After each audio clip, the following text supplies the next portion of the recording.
Shalom, selamat pagi, selamat siang, selamat sore, dan selamat malam. Bapak Ibu saudara-saudara sekalian, pada video yang kedua ini, saya secara khusus akan membahas usia pensiun dan legitimasi jabatan pimpinan Sinode GKI di Tanah Papua. Tentu bagian ini merupakan hal yang integral dengan tujuh seruan reformasi GKI di Tanah Papua. Ini merupakan sebuah tolak konstitusional atas ketidakharmonisan antara batas usia pensiun pendeta, syarat jabatan, dan masa jabatan Badan Pekerja Sinode GKI di Tanah Papua. Kalau kita baca secara seksama peraturan tentang sinode, peraturan pemilihan, dan peraturan kepegawaian dalam amandemen tata gereja tahun 2022, terdapat persoalan normatif yang serius. Masalah utamanya bukan sekadar ada atau tidak ada angka 60 tahun. Masalahnya adalah hubungan antara status pendeta sebagai pegawai gereja, batas usia pensiun 60 tahun, syarat menjadi pimpinan sinode, dan masa jabatan Badan Pekerja Sinode selama 5 tahun tidak dirumuskan secara tuntas dalam amandemen tata gereja GKI tahun 2022. Menurut saya, bagian ini menjadi salah satu masalah fundamental dari 7 pernyataan reformasi. Atau kalau Bapak Ibu menyimak dengan seksama, terdapat pada tuntutan yang pertama, kedua, dan yang ketiga. Mari kita lihat pokok masalahnya. Peraturan membedakan jabatan pelayanan dan jabatan organisasi. Pendeta merupakan jabatan pelayanan, sedangkan Badan Pekerja Sinode merupakan jabatan organisasi. Namun, Tata Gereja sendiri menegaskan bahwa keduanya merupakan satu kesatuan. Kemudian peraturan kepegawaian memasukkan pendeta, guru jemaat, dan penginjil sebagai pegawai gereja, yang pengangkatannya dilakukan berdasarkan keputusan Badan Pekerja Sinode. Lalu muncul ketentuan yang sangat tegas. Pegawai gereja pelayan firman memasuki batas usia pensiun pada 60 tahun. Bahkan peraturan mengatur usia secara berbeda untuk setiap kategori, yaitu pelayan firman 60 tahun, administrasi 58 tahun, dan tenaga edukatif 65 tahun. Yang jauh lebih penting, pasal 17 peraturan kepegawaian menyatakan bahwa pegawai gereja diberhentikan dengan hormat karena telah mencapai batas usia pensiun. Jadi pensiun dalam dokumen amandemen tata gereja GKI tahun 2022 bukan sekadar perubahan cara pembayaran gaji. Ini berkaitan langsung dengan berakhirnya status kepegawaian. Saya mungkin ingin menunjukkan kondisi real di Badan Pekerja Sinode tahun 2026 sebagai berikut. Ketua Sinode sudah pensiun. Wakil Ketua 1 sudah pensiun. Wakil Ketua 2 akan pensiun tahun 2026, dikecualikan apabila sebagai tenaga pengajar atau dosen STT GKI. Wakil Ketua 3 bukan pegawai organik GKI. Sekretaris sudah pensiun. Bendahara sebagai pegawai administratif akan pensiun pada bulan Agustus, yaitu bulan ini di tahun 2026. Artinya pada tingkat Badan Pekerja Sinode harian di tahun 2026, dari 7 orang, 5 orang pensiun. Belum termasuk Badan Pekerja Sinode wilayah dan Badan Pekerja klasis. Kondisi ini menunjukkan kebutuhan mendesak untuk gereja dan penguatan struktur Badan Pekerja Sinode di semua tingkatan. Karena disinilah persoalan itu muncul.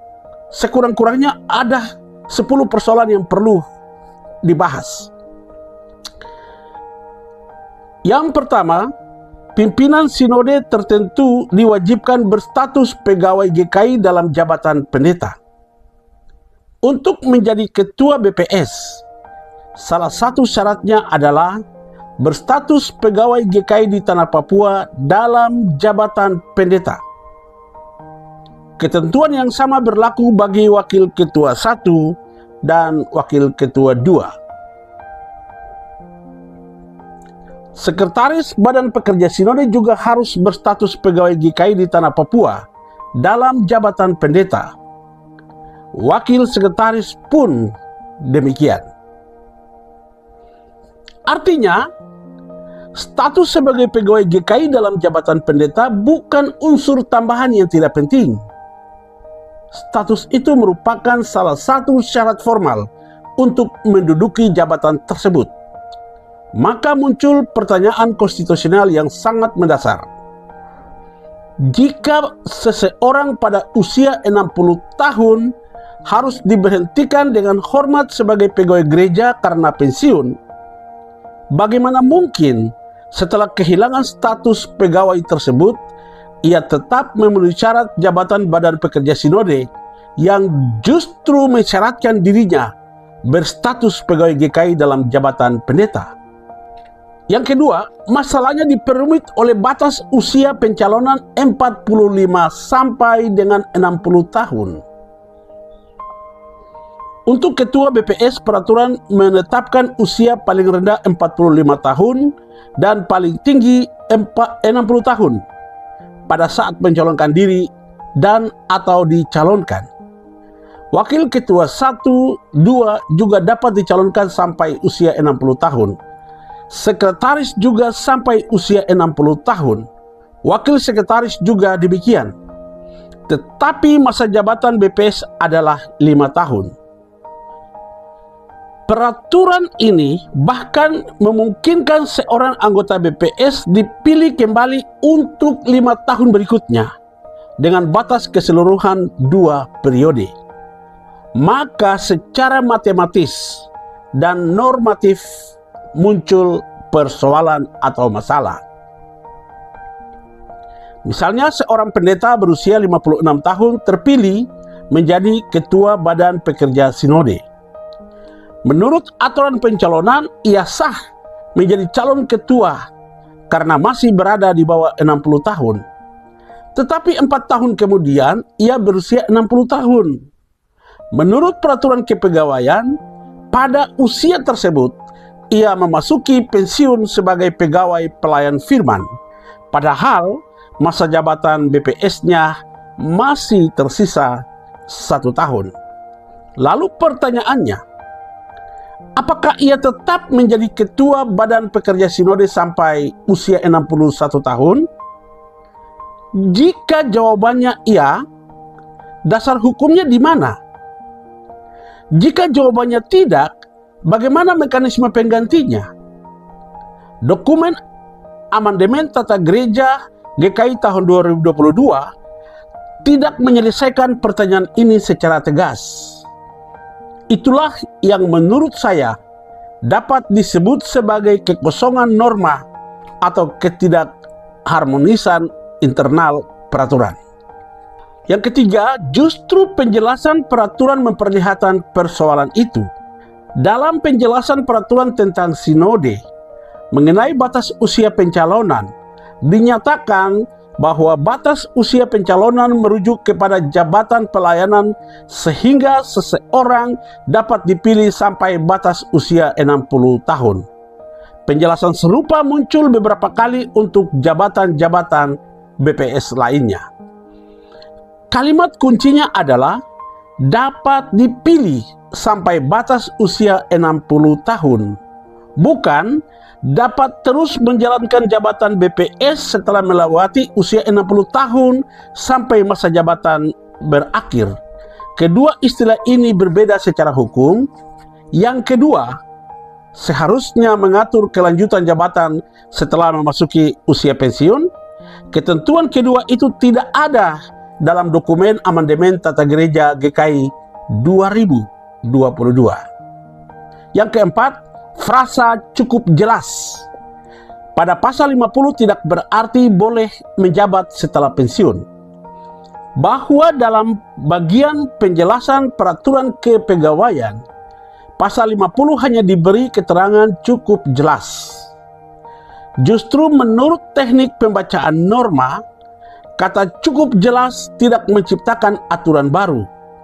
Ia tidak dapat ditafsirkan menjadi pendeta yang menjadi pimpinan sinode belum boleh terus menjabat meskipun telah melewati usia pensiun.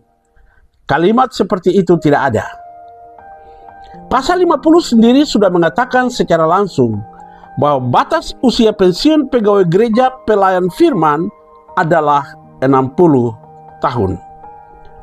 Lebih jauh lagi, pasal 17 menghubungkan pencapaian batas usia pensiun dengan pemberhentian dengan hormat sebagai pegawai gereja.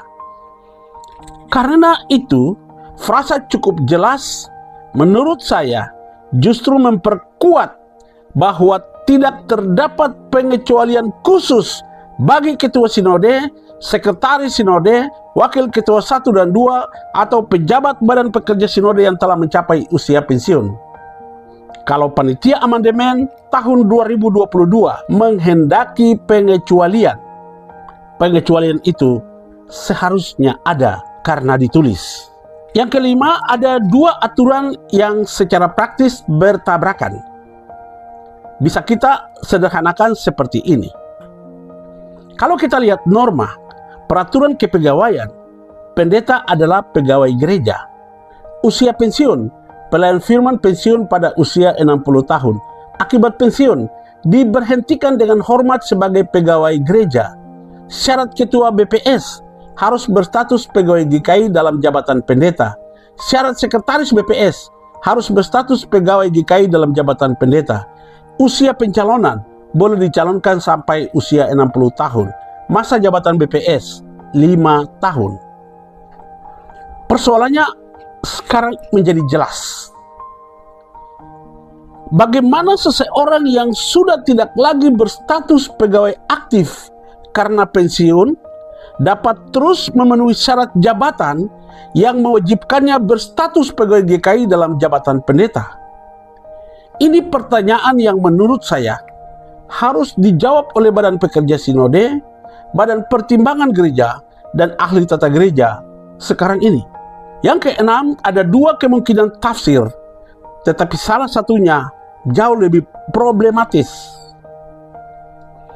Ada kemungkinan pihak Badan Pekerja Sinode hari ini sedang menggunakan argumentasi yang penting ketika mencalonkan diri usianya belum lebih dari 60 tahun.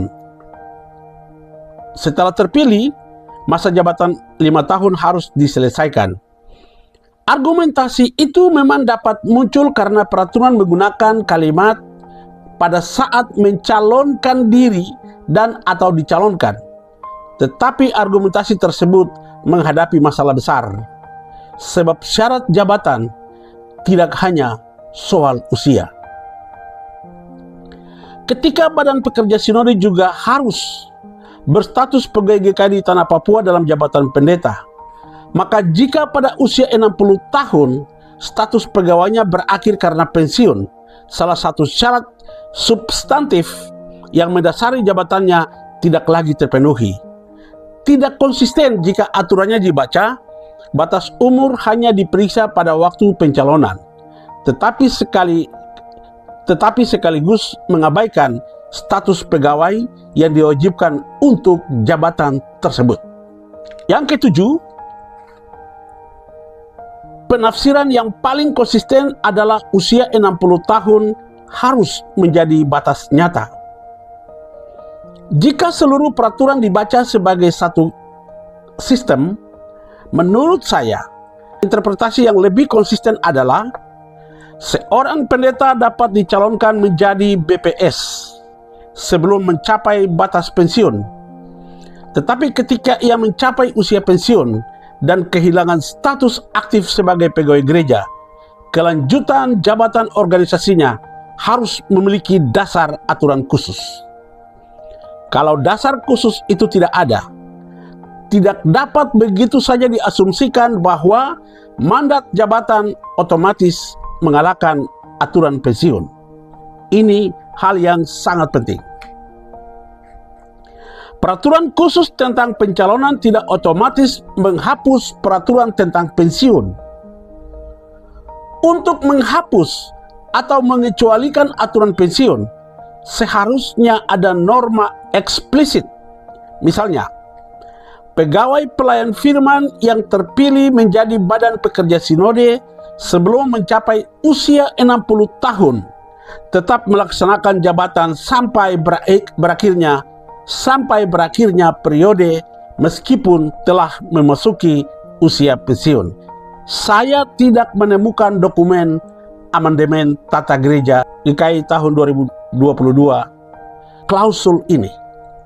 Yang kedelapan, bahkan aturan pergantian sebenarnya menyediakan jalannya. Peraturan pemilihan menyatakan bahwa apabila seorang anggota BPS mengundurkan diri atau berhalangan tetap, dilakukan pergantian. Dan pergantian tersebut dipilih melalui sidang sinode khusus. Penjelasan tentang pengisian lowongan juga menyebut pengisian jabatan BPS yang berhalangan tetap dilakukan dalam sidang khusus. Saya belum menemukan definisi eksplisit dalam dokumen amandemen tata gereja GKI tahun 2022 yang mengatakan bahwa mencapai usia pensiun itu sama dengan berhalangan tetap. Karena itu saya tidak akan mengatakan secara absolut bahwa pensiun otomatis merupakan berhalangan tetap. Namun, secara sistematis, apabila seseorang kehilangan status yang diwajibkan untuk memegang jabatan, maka setidaknya muncul keadaan yang harus segera diputuskan secara konstitusional, bukan dibiarkan melalui kebiasaan atau keputusan sepihak. Ini yang menjadi masalah kita. Dalam gereja ini, tokoh-tokoh gereja, mantan-mantan pimpinan sinode, badan-badan pekerja klasis tahu. Tetapi dalam persidangan-persidangan tidak menyuarakan, tidak bicara. Karena takut, karena rasa malu, karena punya hubungan keluarga, sehingga hal ini dibiarkan saja menjadi sebuah kebiasaan. Yang kesembilan, saya melihat kelemahan desain regulasi tahun 2022. Menurut saya, secara akademik kelemahannya dapat disebut disharmoni antara batas usia pencalonan, batas usia pensiun, dan masa jabatan. Jika masa jabatan BPS adalah 5 tahun dan batas usia pensiun pendeta adalah 60 tahun, maka pembuat aturan sebenarnya memiliki dua pilihan yang konsisten. Pilihan yang pertama, jika tidak boleh ada pimpinan, yaitu pendeta yang menjabat melewati 60 tahun, syarat pencalonannya seharusnya pada akhir masa jabatan belum melewati usia 60 tahun. Secara praktis berarti calon untuk masa jabatan 5 tahun idealnya paling tinggi sekitar 55 tahun pada awal periode. Dan ini sebenarnya sudah ada dalam peraturan pemilihan lama, peraturan pemilihan sebelum tahun 2022. Menurut saya 60 tahun ini adalah sesuatu yang disengaja diubah oleh panitia amandemen. Ya, saya juga paham karena tekanan otoritas dari Badan Pekerja AM Sinode yang pada saat itu tidak memenuhi syarat. Karena dalam kepemimpinan yang saat ini mereka semuanya pensiun. Kalau untuk itu tidak bisa kita pungkiri, itu adalah fakta. Atau rumusan yang jauh lebih baik, calon harus memiliki masa kerja sekurang-kurangnya sama dengan 1 periode jabatan. Pilihan kedua, jika gereja atau jika sidang sinode pada waktu itu menghendaki seseorang terpilih pada usia 59 atau 60 tahun menyelesaikan masa jabatan 5 tahun, maka harus dibuat pengecualian eksplisit. Batas usia pensiun tidak mengakhiri jabatan organisasi anggota Badan Pekerja Sinode yang sedang menjabat sampai berakhir masa jabatan. Namun konsekuensi mengenai status pegawai, gaji, hak pensiun, serta kedudukan pendetanya juga harus diatur. Dokumen amandemen Tata Gereja tahun 2022 tampaknya tidak memilih salah satu secara tegas. Disinilah menurut saya letak persoalan yang sangat fundamental. Yang ke-10, bagaimana dengan pimpinan yang sekarang sudah melewati usia 60 tahun? Apabila dapat dibuktikan bahwa seorang pimpinan BPS yang dipersyaratkan berstatus pegawai GKI dalam jabatan pendeta telah mencapai usia 60 tahun dan secara kepegawaian telah memasuki usia pensiun, maka kelanjutan kewenangan strukturalnya setelah tanggal tersebut menimbulkan persoalan konstitusional serius yang wajib diuji. Gereja harus menunjukkan dasar normatif yang secara khusus membolehkan seorang pensiunan tetap menjalankan jabatan BPS sampai akhir periode. Jika dasar tersebut tidak tersedia, maka terdapat ketidaksesuaian antara status kepegawaian dan syarat jabatan organisasi. Mengapa perlu ada pernyataan reformasi? Usia pensiunan tidak boleh ditafsirkan berbeda ketika menyentuh kekuasaan. Tata gereja dan peraturan GKI harus dibaca sebagai satu kesatuan. Peraturan kepegawaian telah menetapkan bahwa pendeta sebagai pegawai gereja pelayan firman memasuki batas usia pensiun pada usia 60 tahun. Bahkan pegawai gereja yang telah mencapai batas usia pensiun diberhentikan dengan hormat dari status kepegawaiannya. Pada saat yang sama, peraturan tentang sinode mensyaratkan ketua, wakil ketua tertentu, sekretaris, dan wakil sekretaris Badan Pekerja Sinode berstatus sebagai pegawai GKI dalam jabatan pendeta. Disinilah terdapat persoalan konstitusional yang tidak boleh ditutup-tutupi. Jika pada usia 60 tahun seorang tidak lagi berstatus sebagai pegawai aktif karena telah memasuki pensiun, atas dasar aturan apa ia masih dapat mempertahankan jabatan organisasi yang justru mensyaratkan status sebagai pegawai GKI? Benar bahwa peraturan tentang sinode menempatkan usia calon pimpinan BPS paling tinggi 60 tahun pada saat dicalonkan. Namun, norma pencalonan tidak sama dengan norma perpanjangan masa kerja. Boleh dicalonkan sampai usia 60 tahun, tidak otomatis berarti boleh menjalankan jabatan sampai usia 60 tahun. Untuk menghasilkan akibat hukum seperti itu harus terdapat aturan yang tegas mengenai pengecualian terhadap usia pensiun. Sampai pada dokumen yang kita periksa sama-sama, pengecualian tersebut tidak dirumuskan secara jelas. Lebih ironis lagi, penjelasan pasal 50 tentang usia pensiun hanya menyatakan cukup jelas. Artinya, penjelasan itu tidak memberikan pengecualian kepada pimpinan sinode. Tidak ada kalimat yang mengatakan bahwa ketua sinode, sekretaris, wakil ketua, atau pejabat tertentu boleh tetap menjadi pegawai aktif selama usia 60 tahun karena sedang menduduki jabatan struktural. Karena itu persoalan ini tidak boleh diselesaikan berdasarkan kebiasaan, kepentingan pejabat, atau tafsir sepihak. GKI memerlukan penafsiran konstitusional yang resmi, terbuka, dan mengikat. Jika aturan mengatakan pendeta di jemaat harus pensiun usia 60 tahun, maka pimpinan di tingkat sinode tidak boleh memperoleh hukum yang berbeda hanya karena sedang berada di pusat kekuasaan. Ketua pelaksana harian majelis jemaat juga adalah pejabat gereja di tingkat jemaat.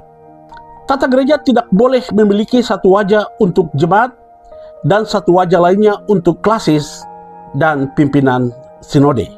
Usia pensiun adalah batas pelayanan kepegawaian. Masa jabatan adalah batas kekuasaan organisasi. Keduanya harus diharmonisasikan. Masa jabatan tidak boleh digunakan untuk menghapus batas pensiun tanpa dasar aturan yang tegas. Karena itu, kepada setiap pimpinan badan pekerja sinode yang telah mencapai usia pensiun, harus berani untuk mengintrospeksi diri dengan sebuah pertanyaan.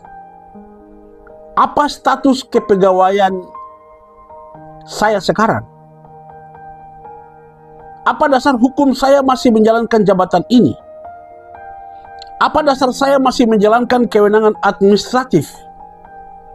Apakah terdapat ketetapan sidang sinode yang secara tegas memberikan pengecualian? Jika tidak ada, harus jujur mengakui bahwa mengapa aturan pensiun diberlakukan kepada pendeta di jemaat, tetapi tidak kepada pimpinan di tingkat sinode, di tingkat klasis. Ini bukan serangan terhadap pribadi. Ini tuntutan agar konstitusi gereja berlaku sama kepada semua orang. Dan jika kekosongan norma ini telah menyebabkan ketidakpastian mengenai legitimasi kepemimpinan, maka jalan keluarnya bukan membuat tafsir baru demi mempertahankan pejabat tertentu, membuat tafsir baru supaya tetap aman di posisinya. Jalan keluarnya adalah kembali kepada forum tertinggi gereja melalui mekanisme konstitusional yang tersedia, yaitu sidang khusus, sidang sinode khusus. Ada tanggapan dari salah satu adik saya terhadap file PDF mengenai materi yang sudah saya sampaikan di atas.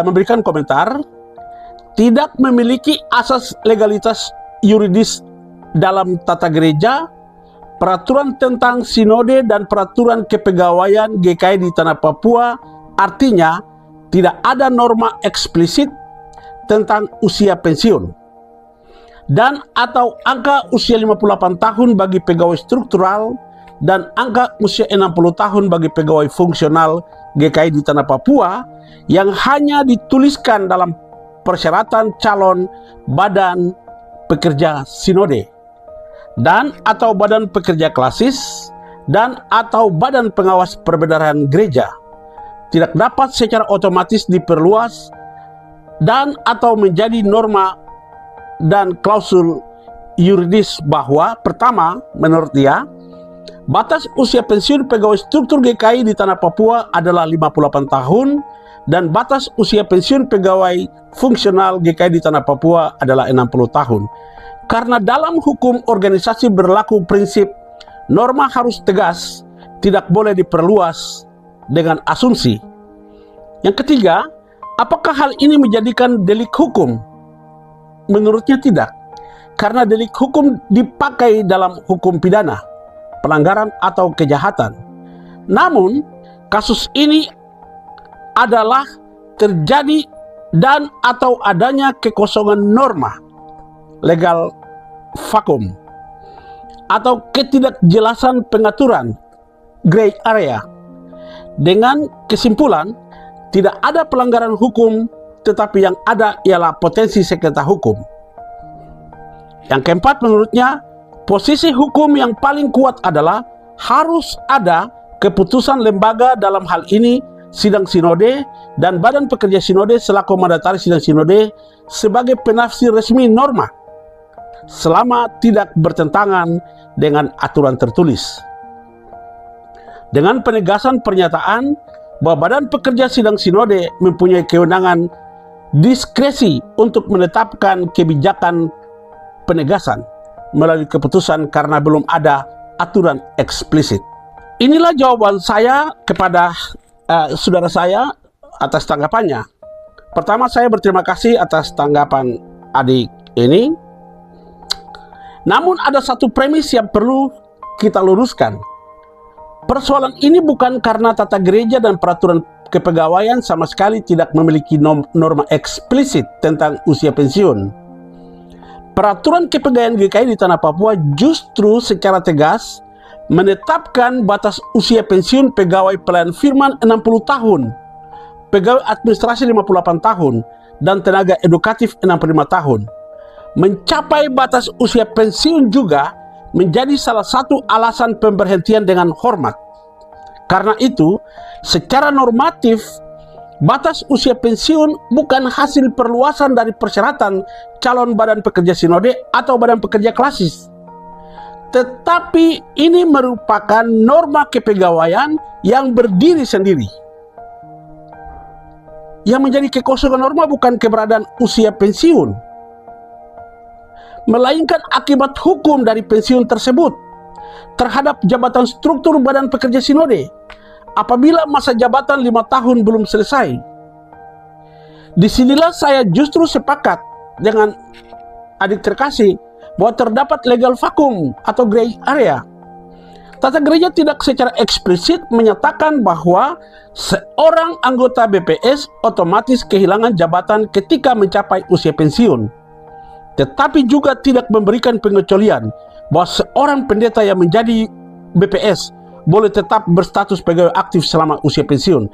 Itulah perbedaan yang sangat penting. Norma usia pensiun ada. Norma akibat pensiun terhadap jabatan BPS yang sedang berjalan belum jelas. Jadi kalau misalnya adik terkasih ini katakan seluruh masalah adalah legal vakum, itu terlalu luas. Yang tepat adalah partial normatif vakum, yaitu kekosongan norma pada titik tertentu. Tentang pernyataan bahwa ini bukan delik hukum, bagian itu pada dasarnya benar. Istilah delik hukum memang lazim digunakan dalam hukum pidana. Persoalan tata gereja itu lebih tepat disebut persoalan konstitusional internal, kepegawaian, kewenangan, dan interpretasi norma organisasi, bukan tindak pidana. Tetapi saya tidak akan menyimpulkan begitu saja bahwa karena tidak ada delik, maka tidak ada pelanggaran hukum. Itu dua hal yang berbeda. Tidak adanya delik pidana tidak berarti tidak mungkin terjadi pelanggaran tata gereja atau pelanggaran norma organisasi. Seseorang dapat melakukan tindakan yang bertentangan dengan konstitusi organisasi tanpa melakukan tindak pidana. Misalnya, peraturan sinode sendiri mewajibkan BPS menaati tata gereja, peraturan, pedoman, dan keputusan sidang sinode. BPS juga hanya boleh menetapkan kebijakan strategis sepanjang tidak bertentangan dengan keputusan sidang sinode. Jadi rumusnya, tidak ada delik pidana itu tidak sama dengan tidak mungkin ada pelanggaran tata gereja. BPS mempunyai kewenangan diskresi untuk menetapkan penegasan norma karena belum ada aturan eksplisit. Ini menurut saya adik terkasih terlalu jauh. Secara hukum organisasi, kita tidak boleh otomatis memindahkan konsep diskresi pejabat pemerintah kepada BPS. Diskresi dalam hukum administrasi negara merupakan konsep yang diatur bagi pejabat pemerintah dalam kerangka Undang-Undang Administrasi Pemerintahan. Badan Pekerja Sinode adalah organ gereja, bukan pejabat pemerintah dalam pengertian tersebut. Badan Pekerja Sinode tentu dapat memiliki ruang kebijakan internal berdasarkan tata gereja.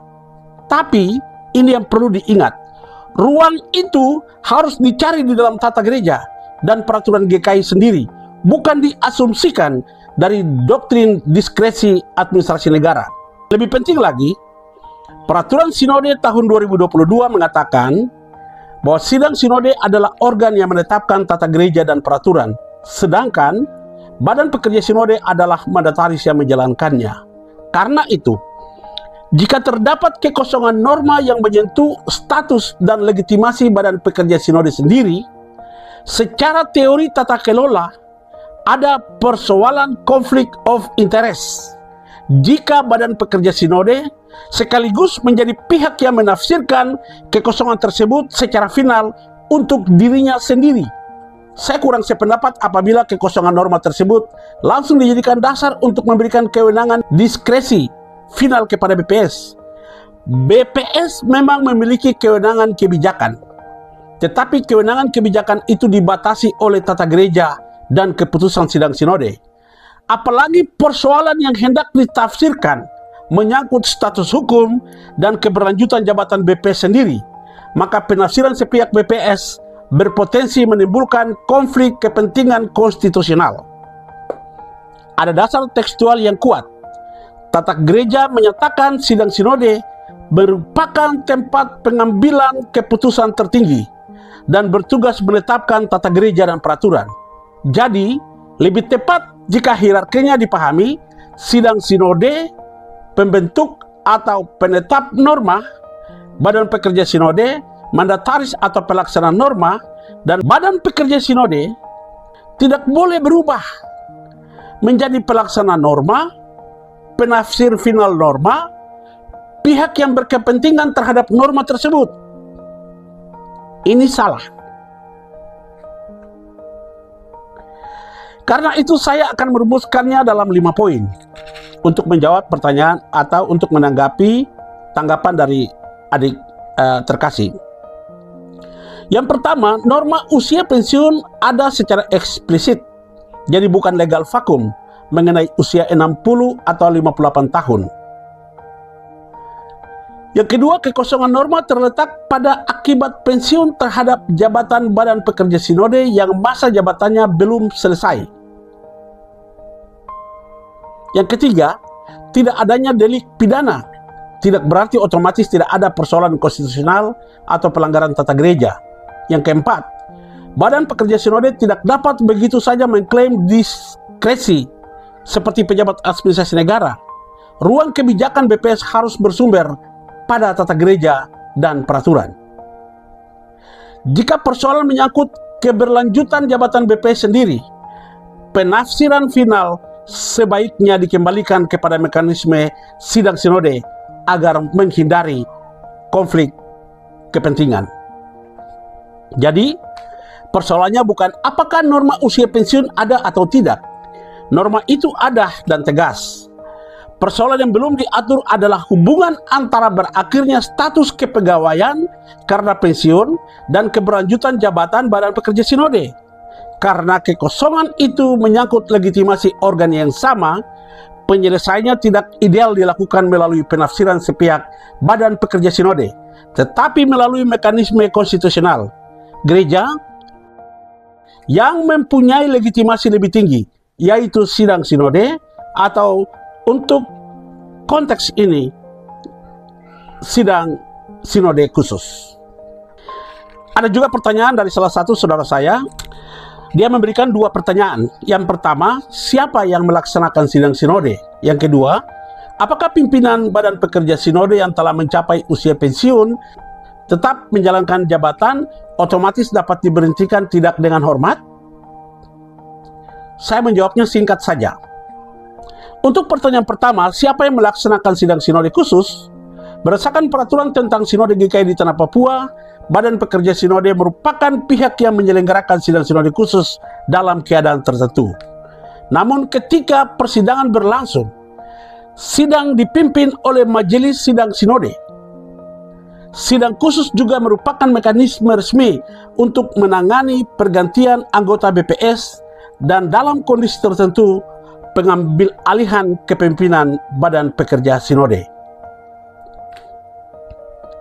Pertanyaan yang kedua, apakah pimpinan BPS yang telah mencapai usia pensiun tetapi tetap menjalankan jabatan otomatis dapat diberhentikan tidak dengan hormat? Tidak otomatis. Peraturan kepegawaian menetapkan usia pensiun pelayan firman 60 tahun dan mencapai batas pensiun merupakan dasar pemberhentian dengan hormat. Namun, beberapa jabatan pimpinan BPS mensyaratkan pemegangnya tetap berstatus pegawai GKI dalam jabatan pendeta. Karena itu, apabila seseorang telah pensiun tetapi masih menjalankan jabatan tersebut, muncul persoalan serius mengenai terpenuhi atau tidaknya syarat jabatan. Jika tindakan itu kemudian dinyatakan sebagai pelanggaran tata gereja atau peraturan GKI melalui proses yang sah, barulah ketentuan disiplin dapat diterapkan. Pemberhentian tidak dengan hormat tidak boleh diberikan secara otomatis tanpa pemeriksaan dan hak pembelaan. Bapak dan Ibu, saudara-saudara sekalian, sidang sinode khusus bukan gerakan menjatuhkan badan pekerja sinode hari ini. Semua yang memimpin gereja hari ini adalah kakak-kakak saya yang terhormat. Tentu kami juga punya hubungan yang sangat baik. Namun di dalam pernyataan ini tentu bukan serangan terhadap personal. Sekali lagi, saya ingin menegaskan bahwa seruan reformasi GKI tidak seharusnya dipahami sebagai agenda menjatuhkan badan pekerja sinode. Tujuan utamanya adalah memulihkan tata kelola gereja.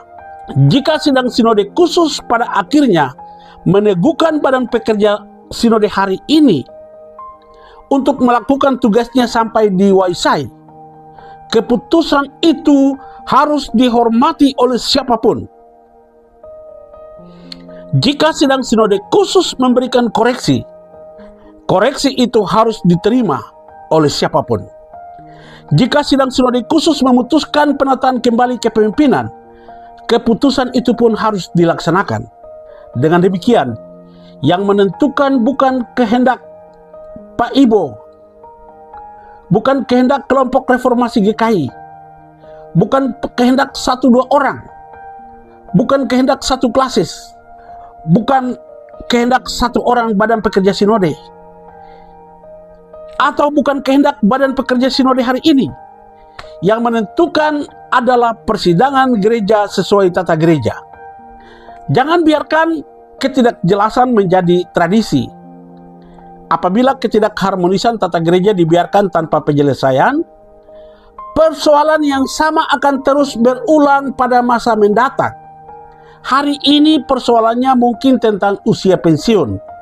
Besok dapat menyangkut masa jabatan. Lusa dapat menyangkut kewenangan BPS, pemilihan perbendaharaan, atau hubungan antara sinode dan klasis. Karena itu, reformasi GKI harus diarahkan pada pembenahan sistem. Kita perlu memastikan bahwa masa jabatan jelas, syarat jabatan jelas, batas usia jelas, mekanisme pergantian jelas, kewenangan setiap organ jelas, dan tidak ada pejabat gereja yang berada di atas tata gereja. Kembalikan yang terakhir adalah kembalikan GKI kepada tata gereja. Kepada badan pekerja sinode GKI di tanah Papua, saya menyerukan dengan penuh hormat, bukalah ruang sidang sinode khusus, bukan untuk mempertajam konflik, tetapi untuk menghentikan konflik. Bukan untuk mempermalukan pemimpin, tapi untuk memulihkan kewibawaan kepemimpinan. Bukan untuk memecah GKI, tapi untuk mengembalikan GKI pada dasar konstitusionalnya. Kembalikan GKI kepada firman Allah, kembalikan GKI kepada tata gereja, kembalikan GKI kepada asas presbiterial sinodal, kembalikan keputusan besar gereja kepada sidang sinode. Gereja ini jauh lebih besar daripada jabatan kita. GKI di tanah Papua telah berjalan sejak jauh sebelum kita memegang tanggung jawab hari ini, dan akan terus ada setelah kita tidak lagi menduduki jabatan apapun. Karena itu, warisan terbaik yang dapat kita berikan kepada generasi berikut bukanlah mempertahankan kedudukan, tetapi meninggalkan gereja yang tertib, konstitusional, transparan, dan dipercaya oleh umat Tuhan di tanah Papua. Saya percaya badan pekerja sinode masih memiliki kesempatan untuk mengambil jalan terbaik. Jadilah pihak yang membuka pintu pemulihan. Jadilah pihak yang mengembalikan persoalan gereja kepada persidangan gereja. Jadilah pihak yang menunjukkan bahwa tidak ada satupun jabatan dalam GKI yang lebih tinggi daripada firman Allah dan tata gereja. Kiranya Tuhan Yesus Kristus, Tuhan dan Kepala Gereja, memberikan hikmat, keberanian, kerendahan hati, dan kasih kepada seluruh badan pekerja sinode dalam mengambil keputusan bagi masa depan GKI di tanah Papua. Reformasi bukan untuk meruntuhkan GKI. Reformasi adalah panggilan untuk menata kembali GKI sesuai tata gerjanya. Tuhan memberkati Gereja Kristen Injili di tanah Papua. Salam bahagia.